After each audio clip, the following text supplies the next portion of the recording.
Oh, I didn't realise. Good afternoon, guys. How's everyone doing on this grimmish, brightish Thursday afternoon? It's not raining, but it's not sunbathing weather. Whatever you're doing, I hope you're having a great day, and I hope you're keeping yourself nice and safe. And also, be lucky to all my followers. So welcome to my channel, Joey Barnett TV. I've recently changed my name from Ballstall Boys Towers to Joey Barnett TV because I did announce it on my last video that I'd be changing it, and the reason why I've changed it really solely was because I'm proud to be the person that I am today. You know, years and years ago, I wasn't happy in myself. I wasn't content in myself. So, you know, this is the reason why I've changed it, because now I'm happy, I'm content. I'm a reformed addict in recovery, which I've been in recovery for the last 12 years, and I haven't relapsed in 12 years. So I would say I'm a successful recovered addict. And yeah, guys, this is what we can all do if we want to. If we want to do it hard enough, and we put the work in, and we're determined, we can all achieve these goals. So yeah, that's my little speech about being an addict, because you know, I put my hand on my heart, I put my hands on the table, wherever you want to put them, and I say I'm a reformed 100% addict. I'm not on no medication whatsoever to substitute any class A drugs whatsoever. Yes, I was on Subutex for X amount of years, but I got myself clean, got away from it, and as you can see, my eyes are wide open, and I'm as clean as a whistle. I do dabble in, to be honest with you, a little bit of smoke now and then, a bit of wacky backy, but you know, I don't find that a problem. So, and it helps chill me out, and it's not addicting. Or if it is addicting, you don't suffer from withdrawals from it. But yeah, maybe I should do another podcast altogether about wacky backy, because even the wacky backy of today has changed so much, isn't it? Hasn't it? Isn't it? See, when I try and talk posh, it just don't sound right. So I'm better off just speaking at how it is, straight out the horse's mouth. I keep saying that, straight out the horse's mouth. I must have something about horses. But yeah, guys, welcome to my channel, and thank you so much for tuning in and subscribing to my channel. And thank you for also for those that are sharing my channel. I've been watching my channel grow day by day, and reading the positive comments, and it's literally breathtaking to read some of the comments. You know, when I read some of the comments underneath my videos, I can't quite believe that person who's writing that comment is actually talking about me. But yeah, I'm I feel very humble for all your positive comments, guys. So thank you very much indeed for that, and keep them coming, and I'll keep uploading videos. So guys, what do you think of my new shed? The man in the shed. Yeah, guys, this is my new shed come studio, come storage unit, come man cave, and I think it's a great idea for any man. You know, let's settle down with your wife, with your kids, and if you've got a bit of a garden, you know, I think this is the best thing that could ever happen to a man, if he's got the space to put one. Yeah, build yourself a shed, and you can turn it into your little getaway cave, your little runaway cave, or your bit of you time cave, because that's what I've actually done. I'll come out here, give my missus a break, you know, and also another good thing, don't get no distractions neither from people knocking on the door, phones ringing, bits and pieces like that. It's really my space, and I've got a lock on the door too, so if anyone wants to come in, they've got a knock on the door. But anyway, guys, that's enough of that. So we're a couple of minutes in now, and I'm going to start unravelling the story to you guys, what you've all been waiting for. And I know for a fact you've been waiting for it, because my views on one of my video on Swaleside has gone up to, last time I checked, it was like 2.8 thousand, 2.9 thousand. it's hard to believe that people actually want that content. But yeah, thinking about it, you know, that's the type of content what people want to hear, isn't it? The hard-hitting stories. Do you like my stool, by the way? Just let me turn my phone down. I'm sitting on a stool which I made. When I bought my motocross bike, you obviously need a stool. You obviously need a stool to put your bike on when you go to different tracks. And I looked on eBay online, and they was like, they started at 50 quid and they went up to like £100, £120, mate, even more than that.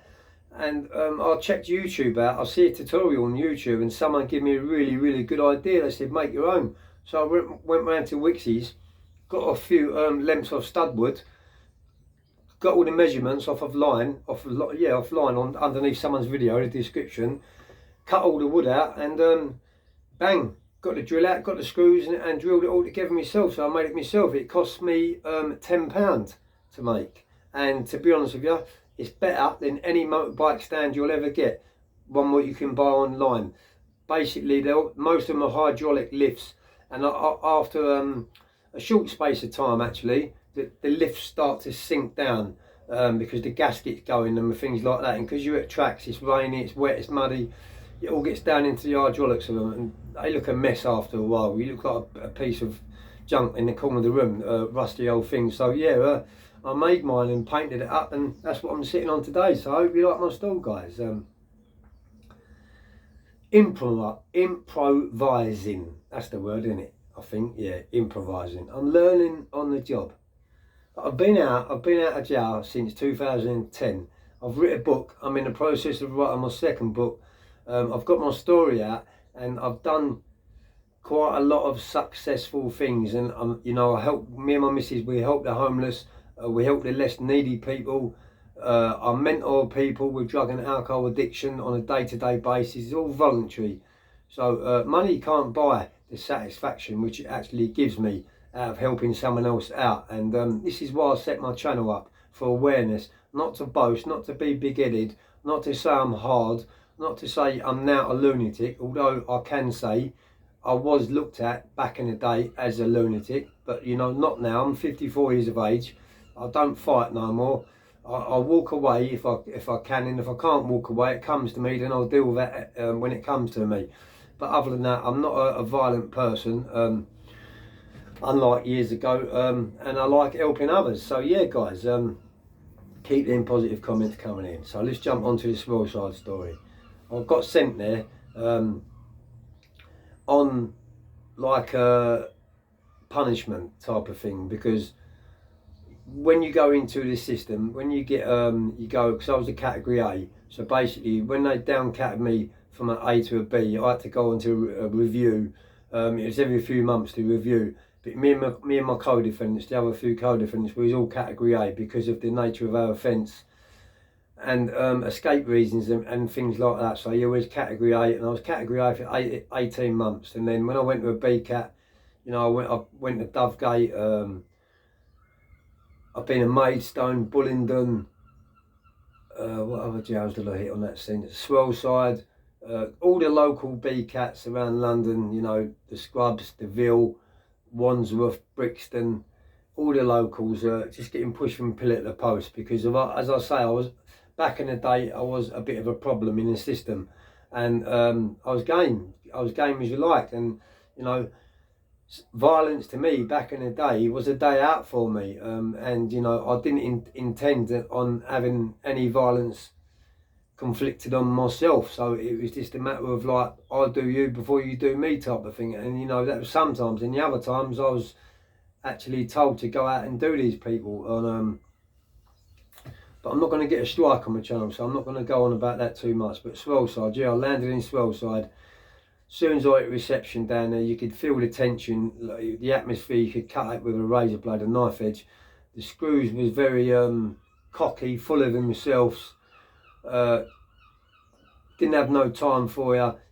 Like, type of screws what go on like they've seen it all before. They've had the hardest in there, and you know, they've worn a t-shirt and that type of thing. So they treat you like shit, to be honest with you. There's no respect whatsoever, and they can't wait to get you out of reception and onto the wings. So yeah, I was down in reception for about an hour, chucked in a room with a few other lads, and name get called out. You know, you go to get your bed packed and all your kit, and then they chuck you up onto the wing. But I think I was on A-wing. Don't quote me, but I'm sure I was on A-wing. So yeah, my first night in there was. How did my first night make me feel? Because I've heard about it already, and another thing, my co-defendant was already in there, so that took quite a lot of the sting out of the tower. Out of the B type of thing, you know. That took the dairy off things a little bit for me, having my co-defendant in there.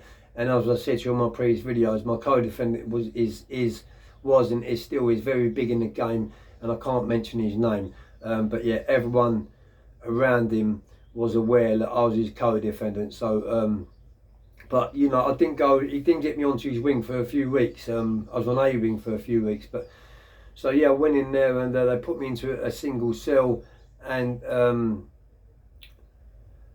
got there in the afternoon actually, and then they opened my door up around 4 o'clock or something like that for tea, and I went down to the servery.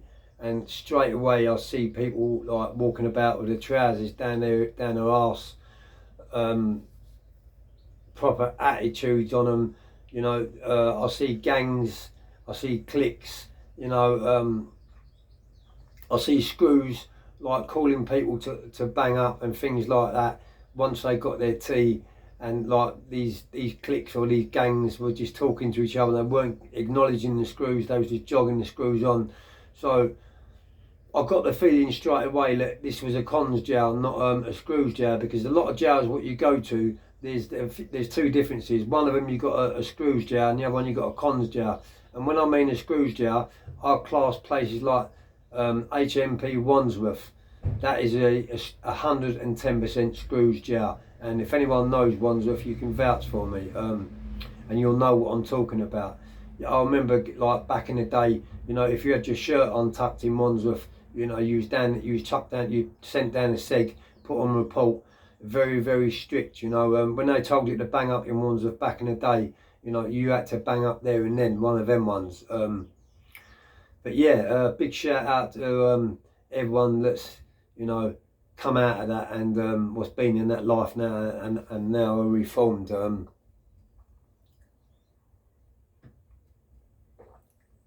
yeah, went down, got me tea. I see like quite a few, you know, boys hanging about around the server, around the yacht plate, and then eventually we got banged up. Probably about 10 minutes after they let us out, got banged up, and then they let us out again at 6 o'clock, or maybe just gone 6 o'clock, and that was between 6 and 7:30 when you got locked up, and they let us out on association. So yeah, I didn't know anyone on that wing when I first got there, and my door was opened up. I went straight out onto the landing, you know, just going to have a game of snooker or going to use the phone, and it was all, I was on a spur, and there was like a few different spurs, like a star shape. So you know, all the people on the spurs were mixing on association. There was all like going in each other's cells and bits like that, and I was like, look. I was on my own at that time, so actually a Jamaican guy come up to me, a Rasta guy called Dread. What was his name? Eric, that was his name, Eric Shallow. So if you're out there, Eric Shallow, I hope you're out of jail and I hope you're doing well, mate. I'll never forget you, bruv. But yeah, Eric Shallow, he come up to me and he started, you know, he said to me, hello, mate. He said, like, where you from, how long you doing, what's your name, and things like that, and told me bits and pieces. I told him, look, my co-defendant was on the other wing, and he said he knew me, Cody, and he said, yeah, come into my cell, and that. He said, I've got a few boys in there. So he invited me into his cell, and there was like 4 of them in there, so I was the 5th one in there, and they was all drinking out of a coffee jar, but I was all drinking alcohol, and it was clear. It was absolutely clear. So you know, I didn't know what it was at the time, but I had a few caps of it, and it's called distilled alcohol. So basically it's 99% pure alcohol, and they was all legless in there, laughing, falling about. It's so funny. And yeah, one of the boys, one of Eric's mates, he was like he was the don of a brewer. He didn't do hooch, he done the vodka, the 100% alcohol, and he was selling it for like £20 a coffee jar full up with it. And people was like putting money into his account, and then he was ringing up his people to make sure if the money was landed. Once the money was landed, he was giving them over the coffee jar. He was earning a fortune in there. So yeah, he brought me in, and there was another guy in the cell, which I can mention his name, and I can sadly say he's no longer with us, rest in peace, and his name is Piggy, Paul Arbour, and he was from Thamesmead, the Thamesmead estate. And yeah, he was in the other corner, like he had the foil in his hand, and he was having a boot. So yeah, he was drinking there, there was drugs in there, and you know, I come out of there, I walk down the landing, and then I see a guy like with the cell door just a little bit open, bzzz, like a tattoo gun. There was two blokes in the cell, and one of them was like sitting on a chair with his back to the fella, and the tattooist was like doing a massive back piece on him, and he had his mate, which was on the door watching, so that no screws could come in, and then he had another mate actually on the gate to make sure that, like, if the screws come onto the wing, onto the spur, they could send a message to the other one, give him a shout or whistle, a little code, and they could quickly put the tattoo machine away, and like everything was hunky-dory. So yeah, there was a tattoo shop in there, and then in another cell there was like a gambling house. They was playing cards in there, poker and rummy. Another guy was doing the horses in there, and there was lots of money getting exchanged in there. Another cell just opposite me, there was a brewery. There was a geezer in there, and he had 2-litre bottles of Coca-Cola, but emptied out, and it was hooch. And I'm not even lying, he must have had 50 bottles underneath his bed. It was absolutely...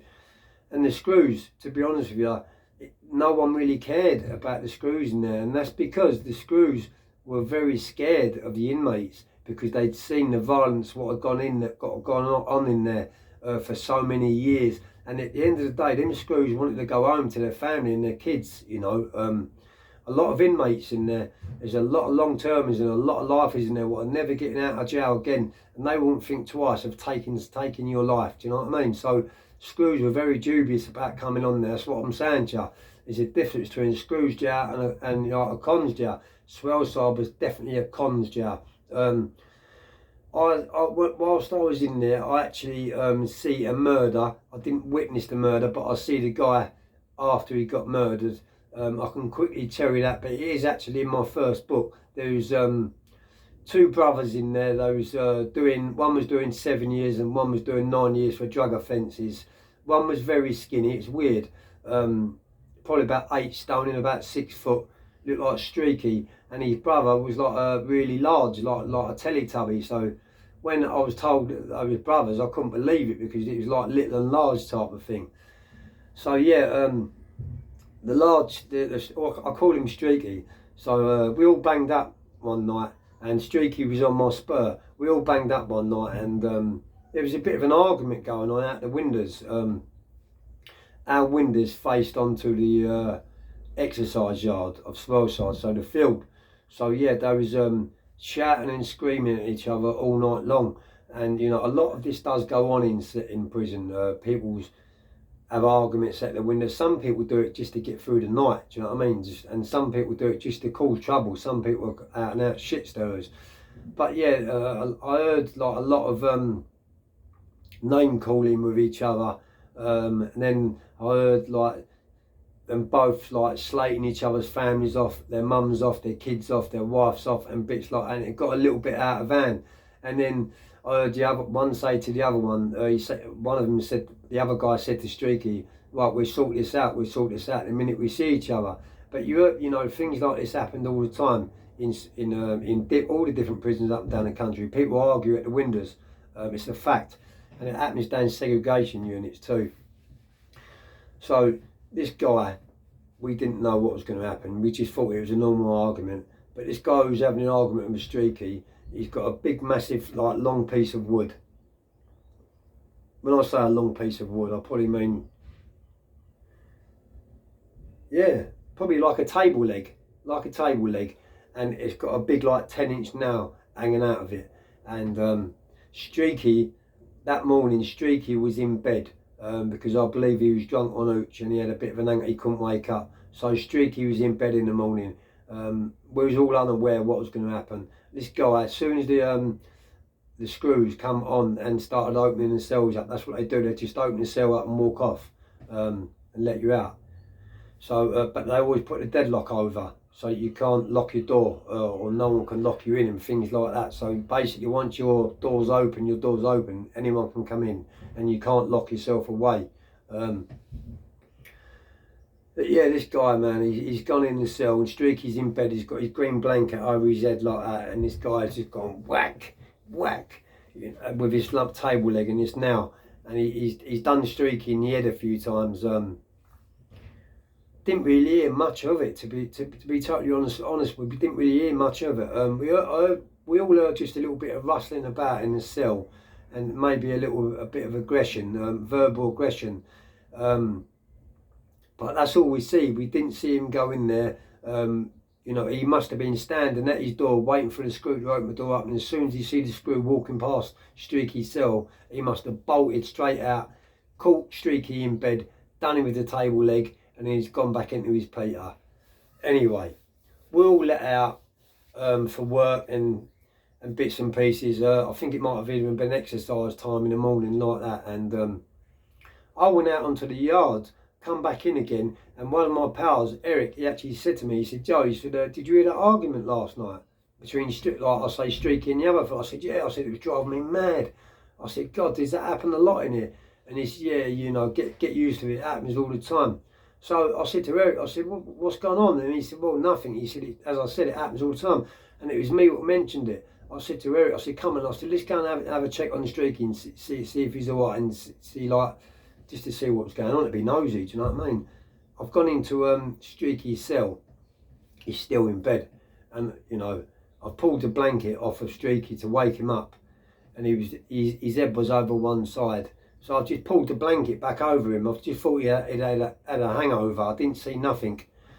Went outside the cell. Anyway, they called lockup and it still hadn't come out. And the screws was doing, like, after they do lockup, they do like a roll check. Anyway, they're checking, they're calling names and making sure you're all awake. And they kept calling. They'd gone up to the Streaky cell and they kept calling him. And there was no response. So the screw went in there, pulled the blanket back. I wasn't there at this time, but I did see Streaky in bed. And yeah, they pulled the blanket back.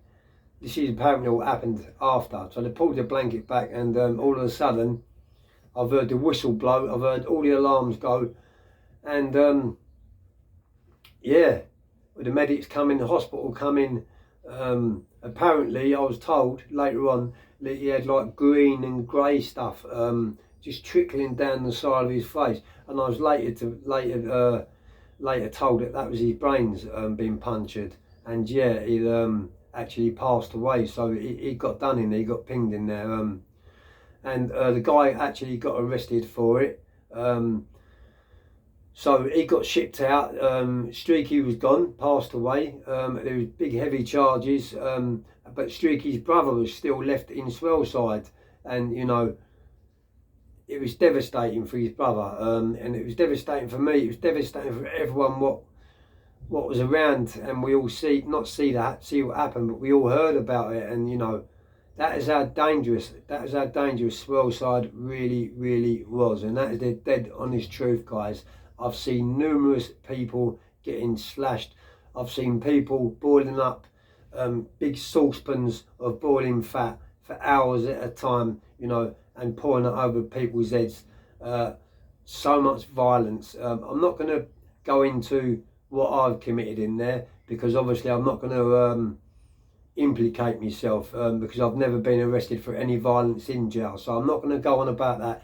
But you know, I can let you know that it was the most violentest, dangerousest jail I'd ever been in, ever heard of. I always thought that category A jails were like the worst of the worst and the hardest of the hardest.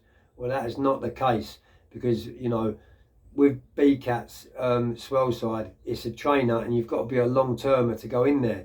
And if you're not a long-termer, you're a short-termer. And if you're in there and you're a short-termer, that means you're trouble in the system, and you get dumped there. Because if you're trouble in the system, you get threatened with Swaleside. Basically, Swaleside has always been dumping ground. They hold literally the worst of the worst. So yeah, Swaleside was a war zone, and I mean a war zone. I'm going to talk to you about a little bit about drugs in there. The place was running alive with brown. I mean running alive in there. What the dealers were doing, they was giving out strap in there, and they was doing the user had to do a send out. So basically you're getting 6 joeys for 50 quid or 7 joeys for 50 quid, and you'd get 1 or 2 up front. And when the money had landed into the dealer's account, he'd check it on the phone. As soon as it landed, he'd give the other 4 or the other 5. And you know, some people were just, you know, doing it every now and then just to get out for the day, and yeah, just to have a day out, because, you know, it was a war zone. And to, you know, to have a bit of gear and get your head out of the gate for a few hours was you know, the thing to do in there. That's why there were so many people in there with habits. But yeah, the dealers were doing it on purpose. They was giving out you know, they was going up to like 150, 200 quid strap, knowing that the user could not pay it, you know, because if he could pay it, he would have paid it weeks and weeks ago. So what happened in an instance like that was the dealer would then make the user do contracts for him. So now that user is a very dangerous man. He's clucking and he's trying to pay off his debt. So he knows if he pays off his debt and goes ahead with the hit what he's been given, he's going to get more gear. So you can imagine the amount of violence what was in there down to drugs. And the dealers quickly got on this, and they quickly realised, you know, this is what they was doing. When the dealers were getting knocked, they was giving like users raging habits, and then turning them users into debts. You've got to work your debt off, and to work your debt off, you've got to go over there, and, you know, you've got to plunge him right up, and he's got to go to outside the hospital. So that's just one thing in there, you know, what you've got to be careful of. You could be walking down the landing, you know. And another thing, you know, out on the exercise yard, a lot of people used to walk about with hardback books like around their torso, and that was to prevent them getting stabbed. It's like a stab vest. It was that dangerous in there. I hope you enjoy my content, guys. I'm going to leave this one here because I'm 20 minutes in, 30 minutes in, and I'm going to be doing a part 3 and a part 4. Thank you for watching me. Thank you for listening to me. I'm now pleased to say that I do suffer a bit of PTSD, but I'm a reformed person, and I'm a drug-free person. So thank you to all my subscribers. Keep them positive comments coming in. Peace.